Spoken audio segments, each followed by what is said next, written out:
नमस्कार दोस्तों, आज हम बात करते हैं महान राजपूत योद्धा वीर दुर्गादास राठौड़ के बारे में, उनके जीवन के बारे में, उनके युद्ध कौशल के बारे में पूरा बात करने वाले इस वीडियो के माध्यम से।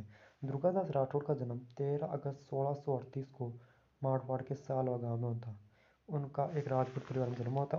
वह महाराजा जसवंत सिंह के मंत्री आसकरण के पुत्र थे। बताया जाता है कि आसकरण अपनी पत्नी से नाखुश होने की वजह से उसे और उसके पुत्र दुर्गादास को छोड़ दिया था। इसलिए दोनों माता और पुत्र लुणावा गांव में रहते और खेती बाड़ी से अपना गुजारा करते थे।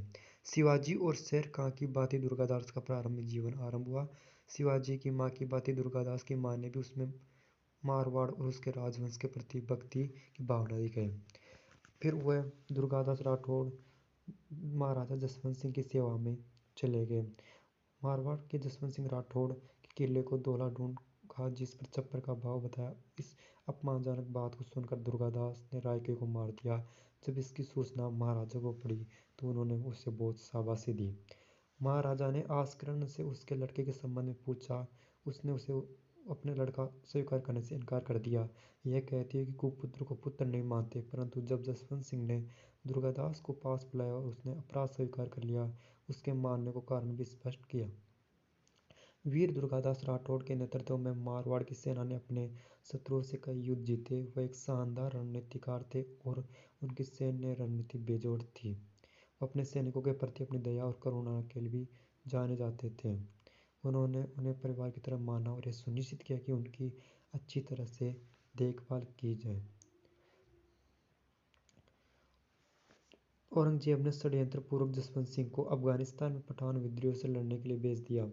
इस युद्ध के दौरान नवंबर 1678 में जसवंत सिंह की मृत्यु हो गई। इस युद्ध पर महाराजा जसवंत सिंह के साथ दुर्गादास राठौड़ भी गए थे।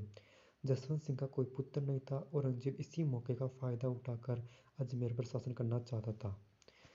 दुर्गादास के एक जसवंत सिंह का फिर एक बेटा हुआ अजीत सिंह, जिसका दुर्गादास राठौड़ ने बचाव किया। वीर दुर्गादास राठौड़ जानते थे कि उन्हें अजीत सिंह को छुड़ाने और मारवाड़ को मुगलों के चंगुल से बचाने के लिए तेजी से काम करना होगा। उन्होंने वफादार सैनिकों के एक समूह को संगठित किया और अजीत सिंह को बंदी बनाया। उससे किले को उन्होंने अजीत सिंह को वहां से निकाला। औरंगजेब ने उनके अनुरोध को अस्वीकार कर दिया। हालांकि उनके बच्चे के वयस्क होने पर उपाधि और अनुदान देने की पेशकश की। औरंगजेब की आवश्यकता थी कि बच्चे को शाही आश्रम में पाला जाए और रानी भी वहां रहे। एक समकालीन स्रोत के अनुसार औरंगजेब ने सहमति होने पर भविष्य में अजीत सिंह को जोधपुर का सिंहासन देने की भी पेशकश की थी। बाद में उन्होंने मारवाड़ के दक्षिणी किनारे पर एक दूरस्थ आबू शहर सिरोही के पास अरावली पहाड़ियों की सुरक्षा में ले जाया गया।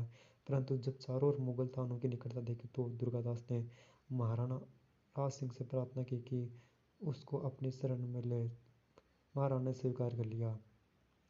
वीर दुर्गादास राठौड़ ने अपनी वीरता और सैन्य रणनीति से अजीत सिंह को मुगल कैंप में से छुड़ाकर मारवाड़ वापस ला दिया। वीरता के इस कार्य में इतिहास के एक महान योद्धा के रूप में अपना स्थान पक्का किया। उन्होंने मुगलों से भी विरोध किया। जब औरंगजेब ने मेवाड़ पर भी कब्जा करने की कोशिश करने का फैसला किया तो मुगल सेना की क्षमता को विस्तार हुआ और इनमें राठौड़ों और सिसोदिया सहित विभिन्न समुदाय के राजपूतों को गुरिल्ला रणनीति का उपयोग करने का अवसर प्रदान किया। हालांकि राजपूत सफलताएं मारवाड़ अभियान में सीमित थी। जून 1681 में दुर्गादास ने अकबर, जो कि औरंगजेब का पुत्र था, उनकी सहायता की। हाल ही में स्थापित मराठा राजा संभाजी के दरबार में उनकी उड़ान में सहायता की। विद्रोह ने संसाधनों को मोड़ दिया और औरंगजेब को शांति स्थापित करने के लिए मजबूर होना पड़ा। इसके बाद में 22 नवंबर 1718 में दुर्गादास का निधन हो गया और इनकी छतरी है वो शिप्रा नदी के किनारे महाकाल उज्जैन के मंदिर है उसके पीछे स्थित है। उनकी विरासत आज भी कायम है। उन्होंने एक बहादुर योद्धा के एक शानदार रणनीतिकार और मारवाड़ के वफादार के रूप में याद किया जाता है। Thanks for watching.